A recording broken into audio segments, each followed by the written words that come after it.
बिस्मिल्लाहिर्रहमानिर्रहीम। अस्सलाम वालेकुम। उम्मीद है कि आप खैरियत से होंगे। आज हम बात करेंगे तहसील गवर्नमेंट। खैबर पख्तूनख्वा के और पंजाब के नए जो न्यू जो लोकल गवर्नमेंट का सिस्टम है, उसमें 2 इदारे होंगे। एक आपका जो विलेज नेबरहुड का कौंसल होगा और सेकंडली जो है तहसील गवर्नमेंट। तहसील गवर्नमेंट की 2 इंस्टीट्यूशन होगी। एक है तहसील का मेयर होगा और एक तहसील कौंसल। ये 2 अलग-अलग चीज़ें हैं। तहसील मेयर जो है इनका इंतखाब डायरेक्टली पॉलिटिकल पार्टी की बुनियाद पर है। ये तहसील कौंसिल के लिए जो मेयर का इलेक्शन होगा उसको अवाम वोट डालेंगे, सिटीजन वोट देंगे और उसी बुनियाद पर जितने भी कैंडिडेट हैं उनकी इमंग एक कंपटीशन होगी, मुकाबला होगा, वो लोग वोट डालेंगे और उनमें से सबसे ज़्यादा जो वोट लेगा वो तहसील का मेयर मुंतखब होगा और तहसील मेयर मुंतखब होकर वो तहसील गवर्नमेंट का हेड होगा। लेकिन इसके साथ दूसरी जो है तहसील कौंसिल की क्या कंपोजिशन होगी, काफ़ी थोड़ा एक क्या क्या टेक्निकल इशू है। तहसील जो कौंसिल है वो जितनी भी विलेज कौंसल्स या नेबरहुड कौंसिल है तहसील के अंदर, लेट्स सपोज एक तहसील है उसके अंदर 39 नेबरहुड कौंसिल है। अब 39 जो कौंसिल है उनके सबके जो चेयरमैन होंगे वो तहसील कौंसिल के भी मेंबर होंगे। तो ये 39 तो यही मेंबर होंगे। साथ में 25% के हिसाब से यूथ, 25% के हिसाब से यूथ के लिए, अकलियतों के लिए, माइनॉरिटीज़ के लिए, मजदूर किसानों के लिए और वोमेन के लिए भी इसमें हिस्सा होगा। अब इनका हिस्सा किस तरह बनेगा, ये एक और एस्पेक्ट है। ये एक तो ये होगा कि डायरेक्टली 39 इसी तहसील के जो नेबरहुड है या विलेज है उनकी chairman directly will be the member of the tehsil council या तहसील कौंसिल के मेंबर होंगे। ठीक है। अब इसके बाद जो इसी में यानी इसी तहसील के दायरेकार में यूथ में जो सबसे ज़्यादा वोट लेगा, सबसे ज़्यादा वोट, अब इसकी डिटर्मिनेशन जो है ये गवर्नमेंट ऑफ खैबर पख्तूनख्वा या गवर्नमेंट ऑफ पंजाब करेगी। आबादी के हवाले से, आबादी की तनासब से 25% के हिसाब से यूथ के लिए सीट होगी, वमेन के लिए होगी, किसान मजदूर के लिए और अकलियतों के लिए, माइनॉरिटीज़ के लिए। फिर उसी हिसाब से अगर लेट सपोज एक में आबादी के हिसाब से लेट सपोज यूथ की 2 सीट बनती हैं।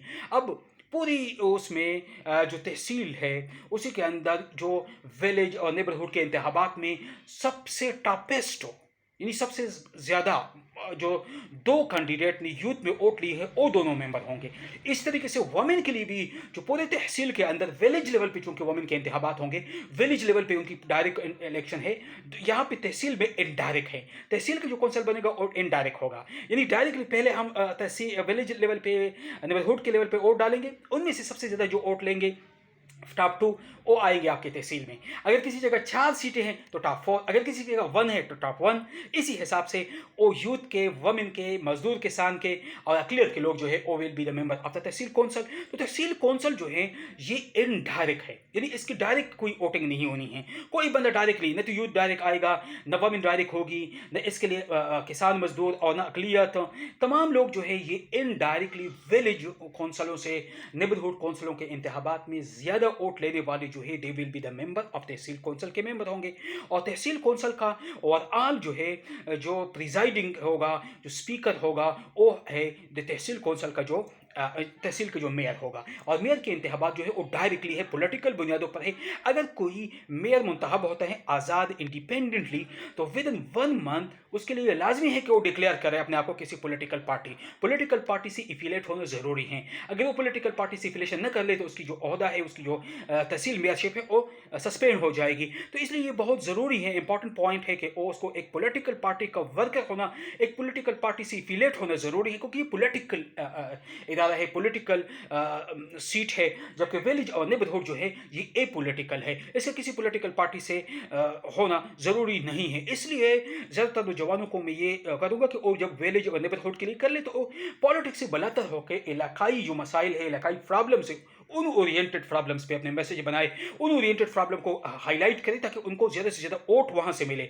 अगर वो टॉप में आते हैं तो तहसील कौंसिल के भी मेंबर बन सकते हैं, नौजवान पे भी, वमेन पे भी, मजदूर किसान में भी, अकलियतों पे भी, क्योंकि वहाँ की इनडायरेक्ट इलेक्शन होना है।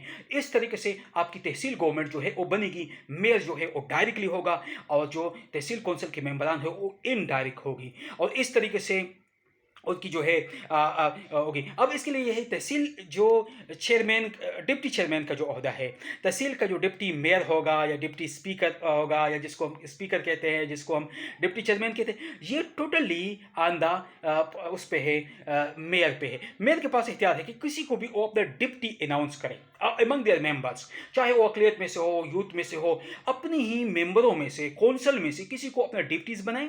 इन केस ऑफ हिज एब्सेंस, अगर उनके एब्सेंस हो तो वो प्रिजाइड करे, मामलात को चलाए, या इसके बाद अगर वो लीव पे हो तब भी मामलात को चलाने के लिए एक डिप्टी का होना ज़रूरी है। अब ये डिपेंड करता है मेयर पे।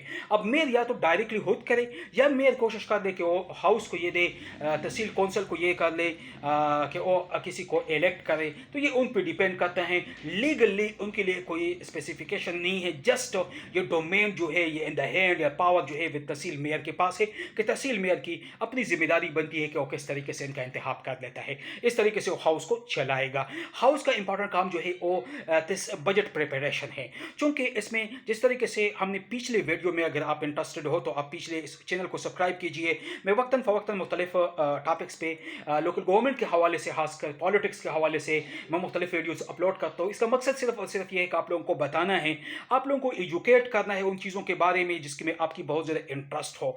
तो आप उन वीडियो को भी देख लें। तो विलेज में भी कौंसल का, जो विलेज कौंसल या नेबरहुड कौंसल है, उनका भी इंपॉर्टेंट काम जो है बजट पास करना है। तो सिमिलरली तहसील कौंसल का भी है। तहसील कौंसल के डोमेन्स में आपके इलाके में तहसील के अंदर जितने भी इंस्टीट्यूशन है उनके ऊपर आप सर्विसेज टैक्स उनसे कलेक्ट करते हैं। इसके अलावा आपके जो सर्विसेज आप प्रोवाइड करते हैं उनसे टैक्स है। इसके अलावा आपकी हदबंदी जो होती है, आपकी जो माइंस या मिनरल्स है उनसे टैक्सेशन कलेक्ट करना, ये आपका काम होगा। या और भी टैक्स जो है आप के पास इख्तियार है तहसील कौंसल के पास कि वो लेजिस्लेशन कर सकते हैं, वो टैक्सेशन इम्पोज कर सकते हैं, लेकिन उनकी हर एक की अपनी लिमिटेशन जो है। यानी आपके पास ये लिमिटेशन है कि आप जो है यानी आपके एक दायरा कार है, उस दायरे कार तक आपके पास फ्रीडम है, आप टैक्सेशन कर सकते हैं, आप लेजिस्लेशन कर सकते हैं उन टैक्सेशन को। और फिर इसके बाद गवर्नमेंट की तरफ से आपको जो डेवलपमेंटल बजट मिले उनके लिए बजट बनाना आपका काम हो, तहसील कौंसल का काम है। तो तहसील कौंसल भी one of the important institute है। चूंकि डिस्ट्रिक्ट गवर्नमेंट नहीं रही तो तहसील गवर्नमेंट आपके पास इंपॉर्टेंट है। फिर तहसील कौंसल की मुख्तलिफ स्टैंडिंग कमेटीज होगी। एजुकेशन इनके पास होगा, डिस्ट्रिक्ट चूंकि एजुकेशन ऑफिसर्स जो है वो डिवेल्यू होगी, उनकी रीडिज़ाइनिंग होगी, वो तहसील के पास चली जाएगी। इसके अलावा पब्लिक हेल्थ है इसके डोमेन्स में है। इसके अलावा पटवारी है, लोकल बॉडीज़ है। इसके अलावा जो है बाकी जो लोकल गवर्नमेंट के तमाम इदारे होते हैं ये आपके इख्तियार में होंगे। तो इसलिए आपकी स्टैंडिंग कमेटीज़ होगी और डिफरेंट स्टैंडिंग कमेटीज़ जो है वो विल कंडक्ट या will go on, will regulate health को भी, सेहत को भी, और इसके बाद लैंड को भी, और इसके अलावा डिस्प्यूट रेजोल्यूशन जो है ये भी इनके दायरा कार में होगा, ताकि ज़्यादा से ज़्यादा लोकल लेवल पे डिस्प्यूट्स का खात्मा हो जाए और ज़्यादा से ज़्यादा पब्लिक जो है उनको मोटिवेट कर ले, पीस को इस्टेब्लिश कर ले, डेवलपमेंटल काम भी हो जाए और उनकी लुक आफ्टर भी हो। सिर्फ ये नहीं कि डेवलपमेंटल काम हो, बल्कि डेवलपमेंटल काम होने के बाद उनकी जो क्वालिटीज़ चेक करना उनके हवाले से, ये तमाम काम जो है तहसील कौंसल के है। तो tehsil council one of the most important institute है मौजूदा गवर्नमेंट में, मौजूदा लोकल गवर्नमेंट के सिस्टम के हवाले से। साथ में ये एनुअल ऑडिट रिपोर्ट भी पेश करेंगे और इस हवाले से फाइनेंस के हवाले से, फाइनेंशियल ट्रांसपेरेंसी के हवाले से, फाइनेंस के जो डिपार्टमेंट है वो डिस्ट्रिक्ट रहेगा, डिस्ट्रिक्ट फाइनेंस ऑफिसर रहेगा, वो मैनेजर करेगा मुख्तलिफ किस्म के जो अकाउंट्स है, मुख्तलिफ फाइनेंशियल इशूज़ को। लेकिन यहाँ पे बहुत ज़्यादा ट्रांसपेरेंसी के हवाले से एडिटर भी इंक्लूड करेंगे हर तहसील के लेवल पे, ताकि एनुअल रिपोर्ट वो पेश कर सके और अपनी जो अखराजात है ट्रांसपेरेंसी शो कर सके। इसके अलावा मुख्तलिफ डिपार्टमेंट्स को जो फंडिंग होती है उन फंडिंग के हवाले से भी इनका काम है कि उनको चेक लुक आफ्टर करे, उनकी चेक एंड बैलेंस कायम करे और लोगों को कर दे। तो ये मुख्तलिफ किस्म के काम इन है। ये लेजिस्लेशन भी कर सकते हैं, अपने डोमेन्स में अपनी सर्विसेज को भी प्रोवाइड कर सकते हैं, न्यू टैक्सेशन भी अला कर सकते हैं, बजट भी पास करेंगे अपनी तहसील के हवाले से, जो उनका एरिया है, अपनी जो इंस्ट्रक्शन के हवाले से, और साथ में न्यू टैक्सेशन भी इम्प्लीमेंट कर सकते हैं साथ में। अच्छा, फिर इसके बाद इसका यह हो जाए कि यहाँ पे जो तहसील मेयर है उनके खिलाफ तहरीक अदम एतमाद भी ला सकते हैं, लेकिन 6 महीने का टाइम है। पहले 6 महीने में नहीं ला सकते हैं, फिर अगर एक लाएगा तो 6 महीने तक दोबारा दूसरा नहीं ला सकते हैं। और इसका तरीकाकार ये होगा कि ये टू थर्ड मेजॉरिटी के साथ, यानी 100 में से 63% जो है, 70% जो है, 100 में से 70% लोग जो है अगर वोट डाले नाजिम के खिलाफ, मेयर के खिलाफ, तो तहसील मेयर का खात्मा हो जाएगा। लेकिन अगर तहसील मेयर ख़त्म नहीं होता है, तहसील मेयर इलेक्शन जीत जाता है, तो 6 महीने तक दोबारा आप नहीं ला सकते। तहसील मेयर अपना रिज़ाइन अगर लेकेगा, let suppose in case of any emergency या उसके इंटरेस्ट नहीं है, तो सीएम को लेकेगा और एक कापी इलेक्शन कमीशन को भी भेजेगा। तो तहसील कौंसल इस मौजूदा निज़ाम में जो लोकल बॉडी गवर्नमेंट का न्यू निज़ाम है, आने वाले इंतखाबात हैं, बहुत इंपॉर्टेंट रोल है। खासकर यूथ को मैं रिक्वेस्ट करूँगा इन इंस्टीट्यूशन को ज्वाइन करें और अपने कौम तरक्की में अपना जो किरदार है वो अदा करें, क्योंकि यहाँ पे लेजिस्लेशन भी होगी, यहाँ बजट प्रिपरेशन भी होगी, यहाँ मुख्तलिफ किस्म का टास्क भी होंगे, कमिटीज़ भी बनेगी। उम्मीद है ये वीडियो आपको पसंद नहीं होगी। अगर इस तरह की वीडियो आपको पसंद हो तो काइंडली इस चैनल को सब्सक्राइब कीजिए, ताकि इस तरह वीडियो में वक्तन फ़वक्तन आप लोगों के लिए अपलोड करूँ। Thank you. अल्लाह।